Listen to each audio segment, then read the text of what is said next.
La canicule de 2003, les politiques de santé publique et plus récemment la crise épidémique du Covid-19 ont mis sur le devant de la scène les EHPAD. En 2020, publics, privés et associatifs, ils sont au nombre de 7800 sur l'ensemble du territoire français. Longtemps perçus comme des mouroirs, faisant l'objet d'un EHPAD bashing injustifié, les professionnels du secteur, de l'ordre de 500 000, se battent désormais au quotidien pour revaloriser leur métier et leurs pratiques. Dans cette croisade, la technologie, avec la généralisation du dossier patient informatisé comme le logiciel Titan de Malta Informatique et la démocratisation des solutions de mobilité, smartphones, tablettes, jouent un rôle important au service de l'humain. Chronique d'une vocation, c'est au sein de l'EHPAD Le Sablonnat de l'association Chemin d'Espérance à Bordeaux que nous allons suivre, le temps d'une journée, celles et ceux qui œuvrent au bien-être et au maintien de la qualité de vie de nos parents et grands-parents. Une journée dans la vie d'un résident connecté, c'est maintenant.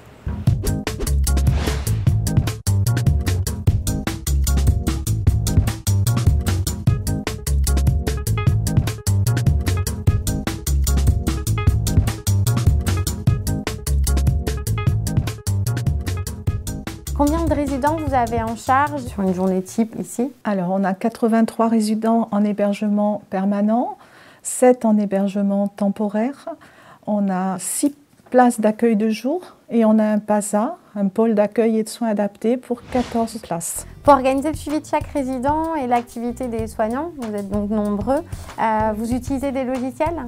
Oui, c'est devenu indispensable maintenant et effectivement, on utilise déjà depuis quelques années Titan. Au départ pour les soins, pour les organisations, la facturation et puis petit à petit, on l'a étendu à la pharmacie pour le suivi de la distribution et le circuit du médicament, pour également les organisations, la planification du ménage pour les ASL, pour la gestion de l'hygiène et de l'hôtellerie et aussi pour l'animation. Je vois une tablette sur votre bureau. Aujourd'hui, vous vous en servez pour quoi, cette tablette? Pour la planification des soins, le suivi des soins, la relève également, notamment la relève avec l'équipe de nuit le matin. Donc on balaye ensemble avec l'équipe du matin et l'équipe de nuit toutes les transmissions de la nuit. Notamment, là je peux voir que Madame Adam, ce matin, a eu des céphalées. L'aide-soignante lui a donné sur prescription médicale 1 gramme de paracétamol à 5 heures et qu'à 6 heures, elle était apaisée et non douloureuse. Là, je vais pouvoir planifier en suivant un suivi régulier à chaque passage la nuit, par exemple.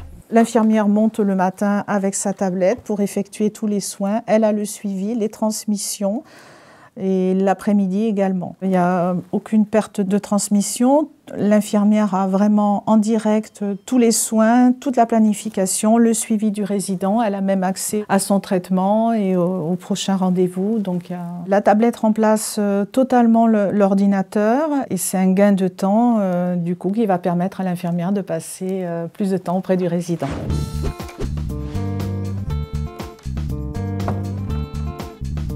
Bonjour, pouvez-vous vous présenter? Bonjour, je m'appelle Marie et je suis infirmière à l'EHPAD Le Sablonnat à Bordeaux. Comment est structurée votre journée en tant qu'infirmière?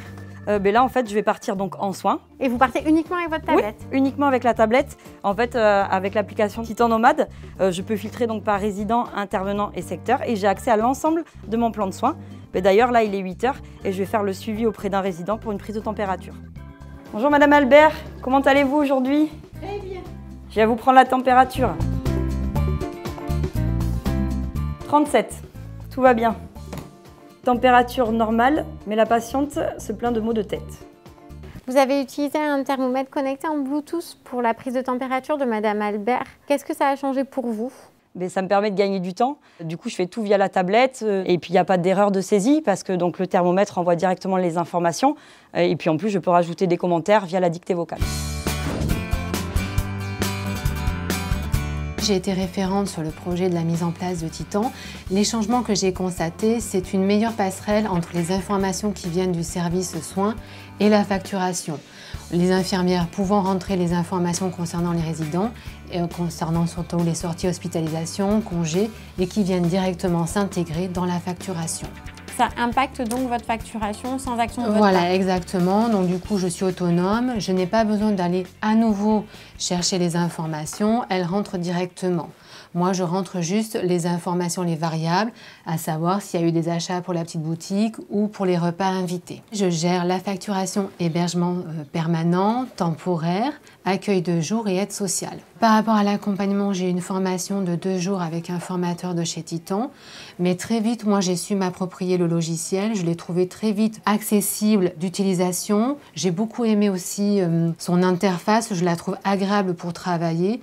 Donc, je me le suis rapidement approprié et ça a été assez simple pour moi.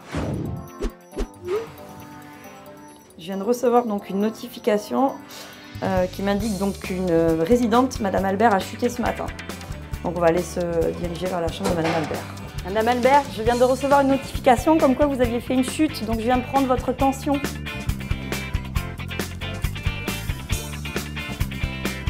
Madame Albert, votre tension est élevée, donc je vais planifier une téléconsultation avec votre médecin généraliste. Je reviens.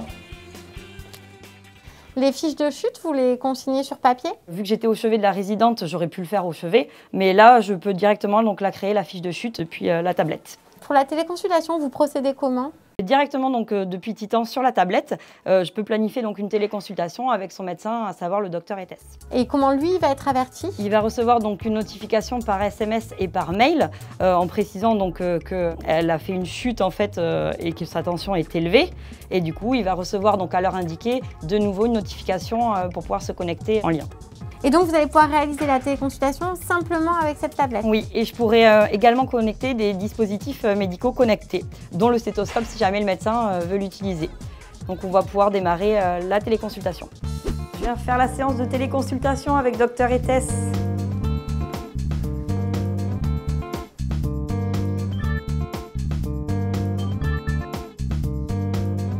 Bonjour docteur. Bonjour.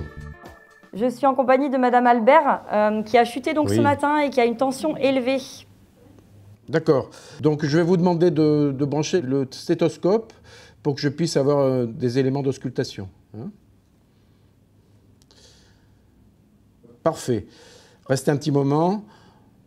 Très bien. Bon, ça me suffit. Donc, avec les éléments que j'ai, je vais pouvoir avoir accès à votre dossier et voir si mon traitement n'est pas incompatible avec d'éventuelles allergies ou des impossibilités médicamenteuses. Puisque grâce à ce logiciel, j'ai accès à votre dossier. D'accord? Je vous remercie, docteur. Je vous en prie. Quel est l'intérêt majeur pour vous aujourd'hui de la téléconsultation et intégrée à votre logiciel de soins à l'EHPAD? Alors, il me paraît multiple. La première, c'est évidemment la rapidité et l'absence de déplacement, soit du médecin, soit du patient. Le deuxième point très intéressant, c'est la transmission directe de l'ordonnance via le logiciel sur la pharmacie qui transmet directement le traitement à l'EHPAD, sans autre intermédiaire et validé par la signature électronique. Et enfin, le troisième intérêt, c'est l'envoi de la feuille de soins électronique pré-remplie directement à la CPAM sans vraiment s'en occuper. Vous consultez votre messagerie? Oui, mais là, je suis en train de prendre une photo parce qu'il y a une flaque et du coup, ça peut être dangereux pour les résidents. Vous procédez comment dans ces cas-là? Vous êtes obligé de redescendre à l'infirmerie et contacter un agent d'entretien? Non, du tout. Je fais tout sur tablette. En fait, je vais planifier une action ponctuelle d'hygiène et d'hôtellerie. J'ai pris une photo en fait, pour qu'il ait la zone exacte de la flaque et je viens de l'ajouter en fait, au plan de ménage d'un agent et il va venir se déplacer. C'est vraiment une révolution pour nous, c'est un gain de temps. Elles ne prennent pas de place. Vous voyez sur le chariot, on peut consulter donc, le dossier du résident, on peut ajouter des suivis, des surveillances, effectuer donc, des suivis de plaies justement avec des photos. Donc au final, même pour les plaies, vous n'avez plus besoin de remplir des formulaires? Exactement, en fait, je fais tout sur la tablette, je peux prendre en photo, mesurer la longueur, la largeur, ça permet vraiment un suivi précis justement des plaies.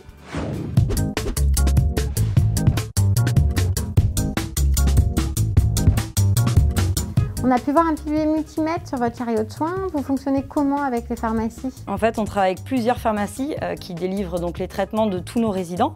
On a justement une liaison avec Titan. Et les ordonnances signées électroniquement par le médecin sont mises à disposition en direct sur les pharmacies.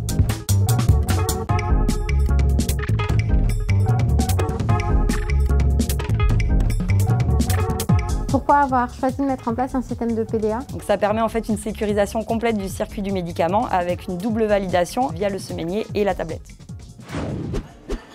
On a assisté ce matin à la préparation des repas des résidents.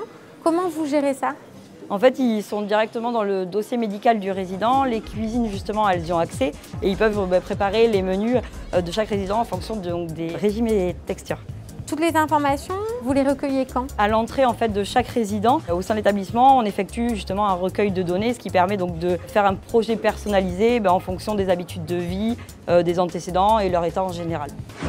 En passant d'une taille de maison de 60 lits à celle d'un établissement pour personnes âgées dépendantes de 96 places et lits, eh bien, il nous fallait des outils qui soient parfaitement adaptés, qui soient accessibles à tous et qui nous permettent de tracer au quotidien nos activités, qui rendent compte de la réalité des situations et qui permettent de répondre aux exigences de nos autorités.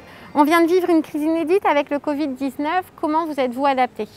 Alors c'est vrai que la période a été très particulière et inédite et qu'il a fallu s'adapter. Et c'est vrai que les logiciels que vous développez ont permis de faire face à cette situation, notamment en établissant le lien et en maintenant le lien avec tous les médecins de nos résidents. Donc permettre la téléconsultation, le web service, et permettre également de maintenir le lien autant que faire se peut avec les familles des résidents, parce qu'on sait que c'est un lien essentiel, même si ce qui se joue au quotidien passe aussi par les liens que nous établissons en interne entre les salariés et les résidents. Bonjour Carlita, je viens faire un appel vidéo avec votre petite fille. Bonjour mamie. C'est mignon, comme tout. On a choisi Titan Visio parce qu'il est directement installé dans notre logiciel. Et ensuite, c'est plus pratique pour nous parce qu'on peut planifier les appels. Et à la suite, on peut faire un suivi, marquer comment s'est passé l'appel, comment était le résident. Et comme ça permet de communiquer avec nos collègues. Pour maintenir les liens entre les résidents et leurs proches, vous avez mis en place d'autres solutions? Oui, alors on a un réseau social privé qui s'appelle Titan Web Entourage. C'est comme un réseau social classique, style Facebook, où les familles peuvent mettre des photos de leur famille et nous, parallèlement, on peut aussi mettre des photos des activités.